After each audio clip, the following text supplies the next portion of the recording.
இதை கேட்டுட்டு போ, உன் மனது சாந்தி அடையும். நீங்க எப்பயாவது உணர்ந்து இருக்கிறீர்களா?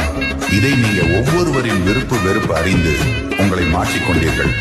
ஆனால் உங்கள் முறை வந்த போது உன்னை யாரும் புரிந்து கொள்ள முயற்சிக்கவும் இல்லை. எல்லோருடைய வலி வேதனை கஷ்டத்திலும் கூட நின்றாய். ஆனால் நீ உடைந்து போன போது உன்னை எவரும் ஒரு வார்த்தை கூட கேட்கவில்லை. இருக்கட்டும், அடுத்தவர்களின் பிரச்சனைகளுக்கு நீ கூட நின்றாய். உனக்கு ஒரு துன்பம் வரும்போது யாரும் கூட நிற்கவில்லை. எல்லோருக்கும் உன்னுடைய அன்பு அக்கறை தேவை.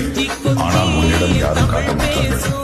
உங்களுக்குள் இருக்கும் வலியை யாரும் பார்க்க விரும்புவதில்லை. உண்மையில் வேதனையான உண்மை, நீ அவர்களை விட்டு போக மாட்ட என்பது அவர்களுடைய நம்பிக்கை.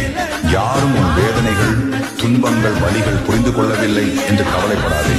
நான் இருக்கின்றேன். கலங்காது.